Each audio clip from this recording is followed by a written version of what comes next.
Stalin sir Stalin sir ஒரு message எது ஸ்டாலின் சாருக்கு ஒரு மெசேஜ் இருந்தாங்கன்னா கேமரா பார்த்துட்டு சொல்லுங்க. இல்ல முடியட்டும், எங்களுக்கு விடியட்டும். Thank you so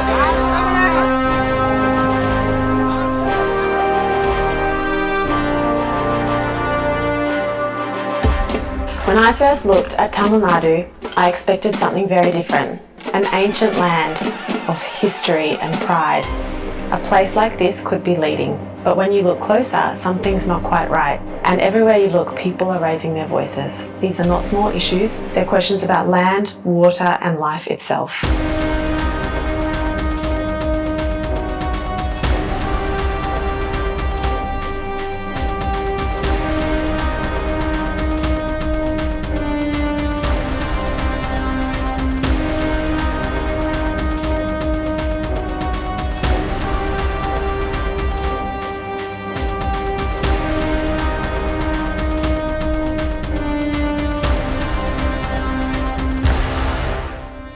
திராவிடம் என்றாலே பொய்க்கஞ்சாத கூட்டம் என்று பொருள். திராவிட நாட்டை அடையிறேன் அப்படின்னு சொல்லும் பொழுதும் பொய்யில் தான் தொடங்கினார்கள்.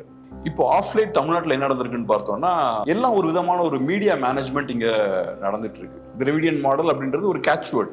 11% growth அப்படின்னு சொல்றது. ஆனா நீங்க அக்ரிகல்ச்சர் செக்டர் எடுத்துக்கிட்டீங்கன்னா மைனஸ்ல இருக்கு, growth-ஏ இல்லைங்க.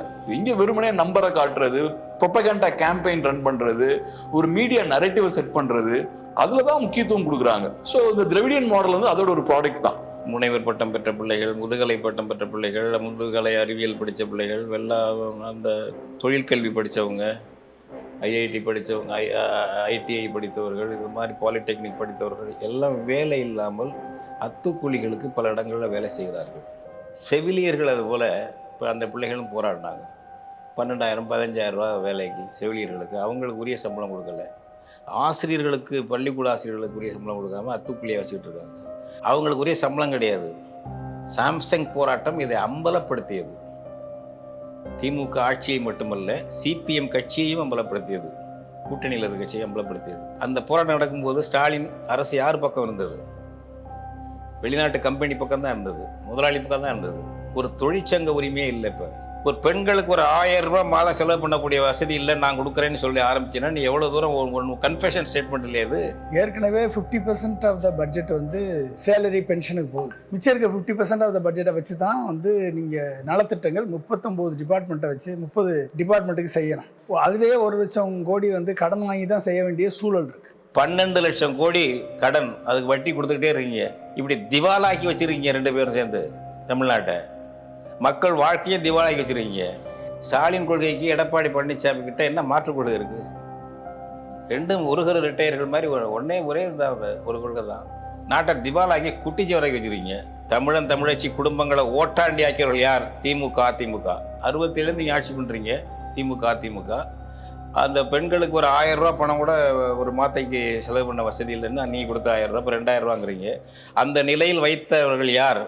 இந்த 2000 ரூபாய் உங்களோட 2000 ரூபாய் கிடையாது, உங்களோட பர்சனல் ஃபண்ட்ஸ்ல இருந்து இந்த 2000 ரூபாய் வரல. பணத்தை நீங்க இப்படி தேவையில்லாம வீணடிக்கும் போது நேச்சுரலா அரசு கஜானா காலி ஆகிட்டே இருக்கும், அரசு இயந்திரம் நொறுங்கிட்டு இருக்கு. சோ இது தொடர்ந்து நடந்துட்டு இருந்தா என்ன நடக்கும்னா, நம்ம இன்ஃப்ராஸ்ட்ரக்சர்ல இன்வெஸ்ட் பண்ண மாட்டோம், தமிழ்நாட்டோட எதிர்காலத்துக்கு நம்ம இன்வெஸ்ட் பண்ண மாட்டோம். ஒரு ஆட்சி முறை சரின்னா இந்த பிரச்சனைகள் மறுபடியும் திரும்ப வராது. ஒரே பிரச்சனைகள் தான் பேசிட்டு இருக்கோம். சாலை சரியில்லை, கல்வி சரியில்லை, மருத்துவம் சரியில்லை, எந்த விதமான அடிப்படை கட்டமைப்பும் கிடையாது. எப்போ நம்ம இதுலேருந்து விடுபட்டு நம்மளுடைய வாழ்க்கை தரம் மேம்படுங்கிற கேள்வி மக்கள் மத்தியில் அதிகரிச்சுட்டு வருது. இந்தியா ஒரு தேசம் அல்ல, பிரிட்டிஷ் பீரங்கிகளால் உருவாக்கப்பட்ட ஒரு செயற்கை கட்டமைப்பு. தமிழனுடைய பேரையே அழிக்கணும், அவன் அடையாளத்தை அழிக்கணும், அவனை சப்மிசிவாக மாற்றணும். அப்போ அவன் இனப்பெருமை இருக்குது. வரலாற்று எவனுக்கும் கிடையாது. 5000 6000 வரலாற்று சான்று தமிழனுக்கு மாதிரி யாரும் கிடையாது, எந்த மொழிக்கும் கிடையாது. அவனை என்னடா பண்ணுறதுன்னா அவனை கருவில் அழிக்கணும்டா, ஏன்னா அவன் இனத்து பேரே மாற்றணும் அப்படின்னு கிளம்புனாங்க. கிளம்பிதான் ஈவே ராமசாமி திராவிடன்னு ஆரம்பிச்சது. 38 வரையிலும் தமிழருக்கே போட்ட ஆள் தான் ஈவே ராமசாமி. காங்கிரஸ் வெளியே வந்த பிறகு 37லேருந்து தமிழ்நாடு தமிழருக்கே, 38 தமிழ்நாடு தமிழருக்கே, 39ல் திராவிடன் உண்மையான உருவத்தை காட்ட ஆரம்பித்தார். அதை எடுத்துக்கிட்டு ஒரு இயற்கையான இனப்பேரை ஒருத்தன் மாத்திரானே தப்புன்னு சொல்ல நம்ம இனத்துக்கு என்ன சொரணை கட்டு போச்சா? அவன் இந்தியன்னு சொல்கிறான். நம்ம வலதுசாரி இடதுசாரி நடுசாரி எல்லாம் இந்தியன்கிற இல்லாத இந்தியாவுக்கு இருக்கிற இயற்கையான இனத்துக்கு தமிழன்னு ஏன் சொல்லக்கூடாது? அதை எப்படி இவங்க ஒருத்தன் திராவிடமா, ஒருத்தன் பாரதியன்பா, ஒருத்தன் இந்தியன்பா ஏன்னு ஏலம் போடுறீங்களா? அதை ஒரு எங்கள் இனம் தமிழ் இனம், எங்கள் தாய்மொழி தமிழ், எங்கள் தேசம் தமிழ் தேசம், இந்தியாவில் நாங்கள் இருக்கிறோம், இதுதான் எங்களுடைய தமிழ் தேசியம். இந்த தமிழ் தேசியத்துக்கு அதிகாரங்கள், இறையாண்மை உள்ள அதிகாரங்கள் வேணும். அப்படி இந்திய அரசை ஒரு கூட்டரசா மாற்றி அமை, இதுதான் தமிழ் தேசியம். And there's a deeper idea behind all of this, the idea of Tamil nationalism. The land has its own language, culture and identity, and the government should reflect that. Tamil nationalism தமிழ்நாட்டுக்கு ரொம்ப அவசியம். தமிழ் நேஷனலிசம் இன்னும் தமிழ்நாட்டில் அதிகாரத்தை கைப்பற்றாமல் இருக்குன்றதே பெரிய ஒரு ஆச்சரியம். ஏன்னா தமிழர்கள் பெரும்பாலும் வாழ்றாங்க, ஆனா இந்த மாநிலத்துல தமிழ் தேசியம் இன்னும் அதிகாரத்துக்கு வரலன்றது பெரிய ஆச்சரியமான ஒரு விஷயம். மெஜாரிட்டியான தமிழர்களுக்கு பெருசா வாய்ப்புகள் எதுவும் ஏற்படல. ஸோ அப்படிப்பட்ட ஒரு சூழல்ல இன்னைக்கு தமிழர்களுக்கும் சரியான ஒரு ரெப்ரசன்டேஷன் கொடுக்கப்பட வேண்டிய ஒரு தேவை இருக்கு. ஸோ அதனால தமிழ் நேஷனலிசமுக்கான தேவை இன்னைக்கு என்னையும் விட இன்னைக்கு ரொம்ப அதிகமா இருக்கு. அதனால கண்டிப்பா ஏதோ ஒரு பாயிண்ட்ல தமிழ் நேஷனலிசம் வளர்ந்தே தீரும். தமிழ்நாட்டில் ஒவ்வொரு எலெக்ஷன்லயும் கன்சிஸ்டண்டா growth இருக்கு. ஒரு சொசைட்டில ஒரு சித்தாந்தத்துக்கான தேவை இருக்குன்னா அதை எதுவுமே பண்ண முடியாது, அது வளர்ந்துகிட்டே தான் இருக்கும். ஸோ இன்னைக்கு பார்த்தோம்னா தேர்தல் களத்துல 8% ஓட்டு வாங்கக்கூடிய ஒரு அரசியல் சக்தியா தமிழ் தேசியம் மாறி இருக்கு. ஸோ அந்த வகையில முக்கியமான ஒரு பொலிட்டிக்கல் ஃபோர்ஸ்னு பார்த்தோம்னா என்டிகே க்ரோ ஆகி வளர்ந்து வந்திருக்காங்க. இப்போ நீங்க சைனா போங்க, ஃபர்னிச்சருக்கு ஒரு கேபிட்டல், மேனுஃபேக்சரிங்க்கு ஒரு கேபிட்டல் இருக்கு, செமிகண்டக்டருக்கு ஒரு கேபிட்டல் இருக்கு. இப்படி ஒவ்வொன்றுமே ஒரு கோர் காம்பிடன்ஸை பொறுத்து ப்ரொவின்ஸை உருவாக்கிருக்கு. அப்போ தமிழ்நாடை நீங்கள் ஒட்டுமொத்த தமிழ்நாடும் நம்மளுடைய இண்டிபெண்ட்டாக நம்மளுக்கென்ற ஒரு எஜுகேஷன் பாலிசி, நமக்கென்ற ஒரு தொழில் கொள்கை, நமக்கென்ற ஒரு விவசாய கொள்கை, நமக்கென்று ஹியூமன் ரிசோர்ஸ் டெவலப்மெண்ட் பிளான், நம்ம எந்த வளமான நாடுகளோடு இணைந்து போட்டி போடக்கூடிய லெவலில் ஒரு தொலைநோக்கு பார்வை, இத்தனையும் நம்மளுக்கு வேணும் என்பதில் எந்த விதமான மாற்று கருத்து கிடையாது. அதில் சீமானுடைய பார்வை தெளிவாக இருக்குது. 2016 அப்புறம் தான் மெதுவா தமிழ் தேசியம் கொஞ்சம் கொஞ்சமா ஸ்டெப் பை ஸ்டெப்பா தமிழ்நாட்டுல கால் ஊன ஆரம்பிச்சிருக்கு. அதுக்கான அடித்தளத்தை போட்டது சீமான் அவர்கள் தான். ஸோ வரலாற்று ரீதியா அதுக்கு நம்ம சீமான் அவர்களுக்கு டெஃபினட்டா கிரெடிட் கொடுத்து ஆகும். இன்னும் நிறைய வேலையும் இருக்கு. ஃபர்ஸ்ட் ஸ்டெப் எடுத்து முடிச்சாச்சு, இன்னும் அடுத்தது அதிகாரத்தை கைப்பற்றுவதுன்னு வரும்போது இன்னும் நிறைய வேலைகள் இருக்கு. ஸோ அதனால இனி டஃப்பான ஒரு பெரிய ஒரு ரோலும் இருக்கு. நான் ஒரு 2018-19 இருந்து நான் இந்த மீடியா ஃபீல்ட்ல இருக்கேன். நானும் நிறைய லீடர்ஸோட இன்டராக்ட் பண்ணியிருக்கேன். சீமான் அவர்களுக்கு ஒரு ஐடியாலஜிக்கல் கமிட்மெண்ட் உண்டு. இப்போ உதாரணத்துக்கு நான் ஃபர்ஸ்ட் டைம் அவரை மீட் பண்ணும்போது ஐடியாலஜி சார்ந்து சில கேள்விகள் கேட்டேன். அதுவும் பார்த்தா 2019 எலெக்ஷன் டைம், அது ரொம்ப பிஸியா இருந்த ஒரு டைம். நான் இப்போ நோட் பண்ண விஷயம் என்னன்னா, பிஸியா இருக்கார் அப்படின்றதுக்காக முக்கியமான கேள்வி கேட்கும்போது கேஷுவலா பதில் சொல்லிட்டு அவசரத்துல போல, முக்கியமான கேள்வினா அது கொடுக்க வேண்டிய முக்கியத்துவத்தை கொடுத்து கரெக்டான ஒரு ஐடியாலஜிக்கல் விளக்கத்தையும் அவரு கொடுத்தாரு. ஸோ அந்த ஒரு ஐடியாலஜிக்கல் கமிட்மெண்ட்டும் அவருக்கு உண்டு. தமிழ் தேசிய உரையாடல் இப்போது தவிர்க்க முடியாத மாபெரும் சக்தியாக வளர்ந்து நிற்கிறது. I was privileged enough to meet Seeman Anna, and I was so impressed with how down to earth he was, and how much he cared about the Tamil people, and how interested he was to meet me and my family. I couldn't believe that someone who was so famous and had so many big ideas would be able to have a conversation with me and my family about everyday issues that affect all of us, our families, that affect workers and the environment. புதுசா ஒரு மூவ்மெண்ட்டை ஸ்கிராச்ல இருந்து build பண்றதுக்கு பெரிய ஒரு energy தேவை. இப்ப ஸ்டாலின் அவர்கள் பார்த்தோம்னா அங்க ஒரு ஃபேமிலி செட்டப் இருக்கு. ஸோ அந்த வகையில கருணாநிதி அவர்கள் அவரோட அப்பா, அவர்கிட்ட இருந்து டிஎம்கே அப்படின்ற அந்த இன்ஸ்டிடியூஷனை டேக் ஓவர் பண்றாரு. ஒரு பெரிய லீடர் ரன் பண்ணாலும் ரன் ஆகும், பெரிய டேலண்ட் இல்லாதவர் ரன் பண்ணாலும் ரன் ஆகும். அடுத்தது அந்த இன்ஸ்டிடியூஷன் பார்த்தோம்னா உதயநிதி ஸ்டாலின் அவர்கள் கைக்கு போகும். டிவிகே பார்த்தோம்னா அது ஒரு இன்ஸ்டிடியூஷன் கிடையாது, அது ஒரு பார்ட்டி மாதிரி இருக்கக்கூடிய ஒரு அமைப்பு, அவ்வளவுதான். விஜய்ன்ற ஒருத்தரோட ஃபேமை யூஸ் பண்ணி அவங்க கட்டுறாங்க. அந்த வகையில பார்க்கும்போது ஒரு ப்ராப்பரான ஒரு பொலிட்டிக்கல் ஐடியாலஜி உள்ள ஒரு இன்ஸ்டிடியூஷனை ஸ்கிராச்ல இருந்து பிகினிங்ல இருந்து கட்டி கொண்டு வந்திருக்காரு. ஸோ அதுக்கு பெரிய ஒரு எனர்ஜி தேவை.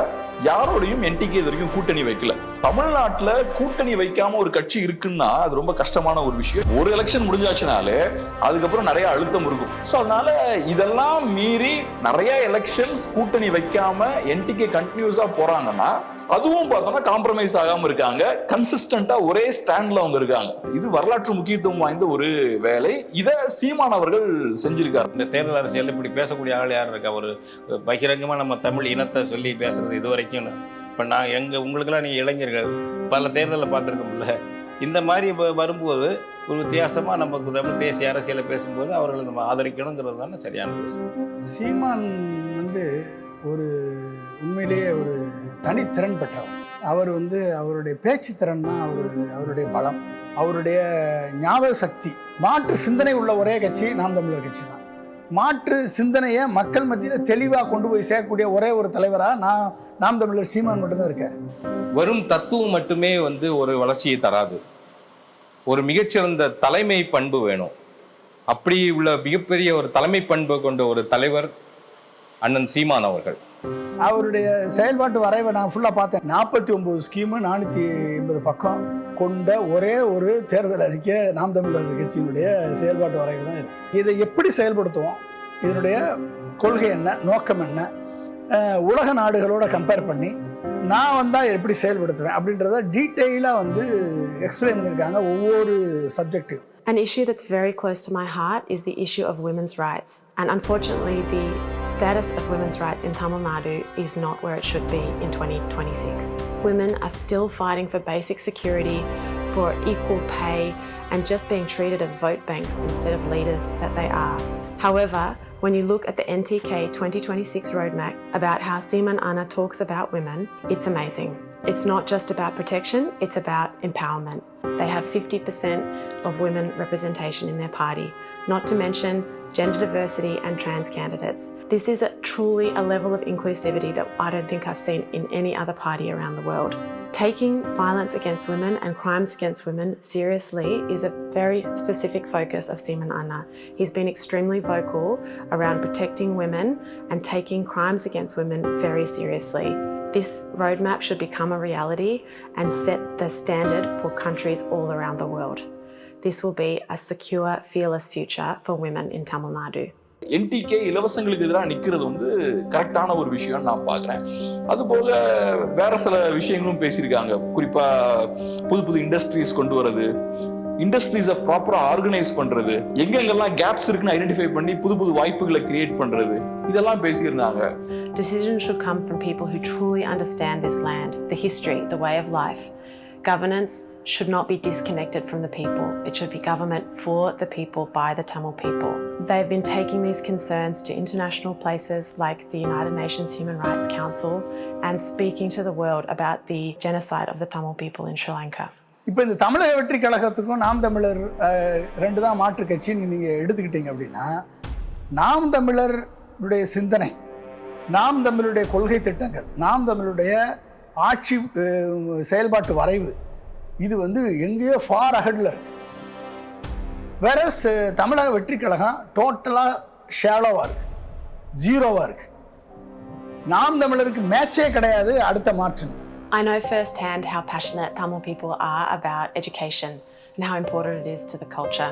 Government schools' basic infrastructure is a huge concern, however. The old buildings, limited facilities and safety issues have been reported. There have been incidents when students have been affected due to building damages and roof failures. However, a school should be the safest place for young people. NTK's education vision is amazing. They don't treat education as a privilege. They understand that it is a fundamental human right.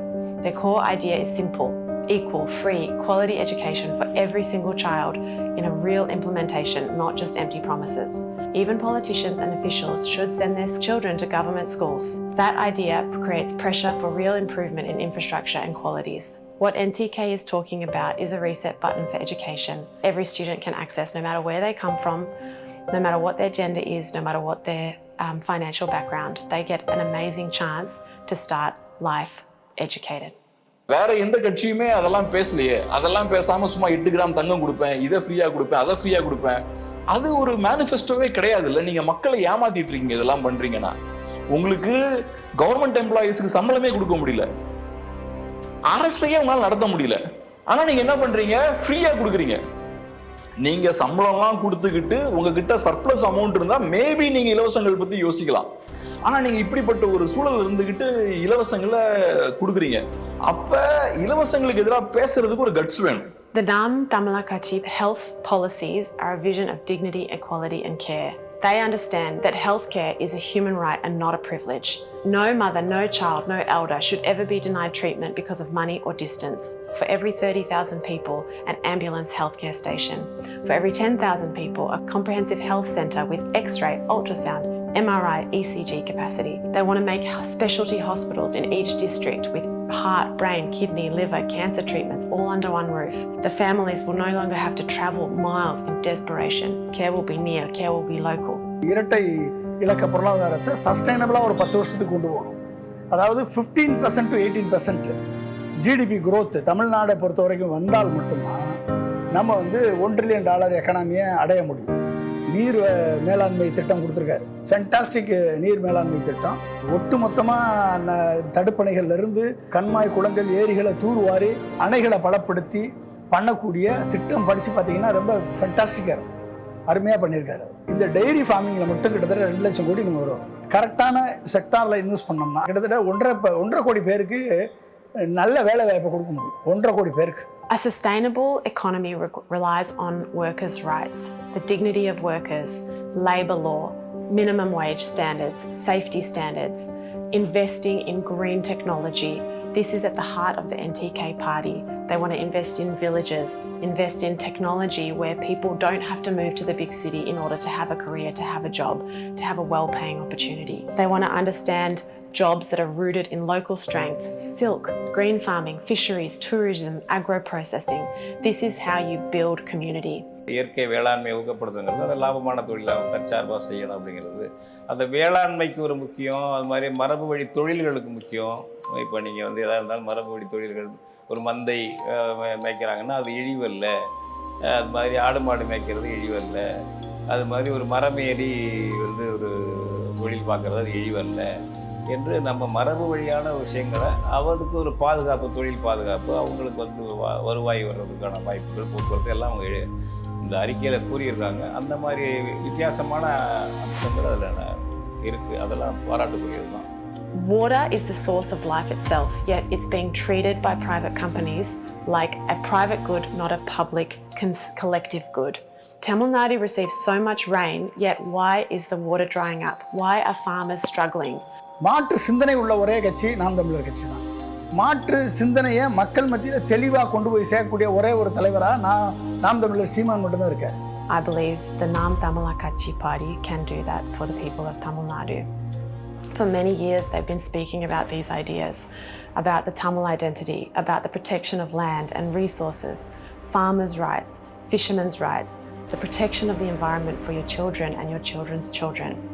People deserve more. The people of Tamil Nadu deserve more. They need dignity and real change. உண்மையான தமிழர் உரிமை மீது அக்கறை உள்ள எல்லா தமிழர்களும் நாம் தமிழர் கட்சிக்கு வாக்களிக்க வேண்டும் என்று கேட்டுக்கொள்கிறேன்.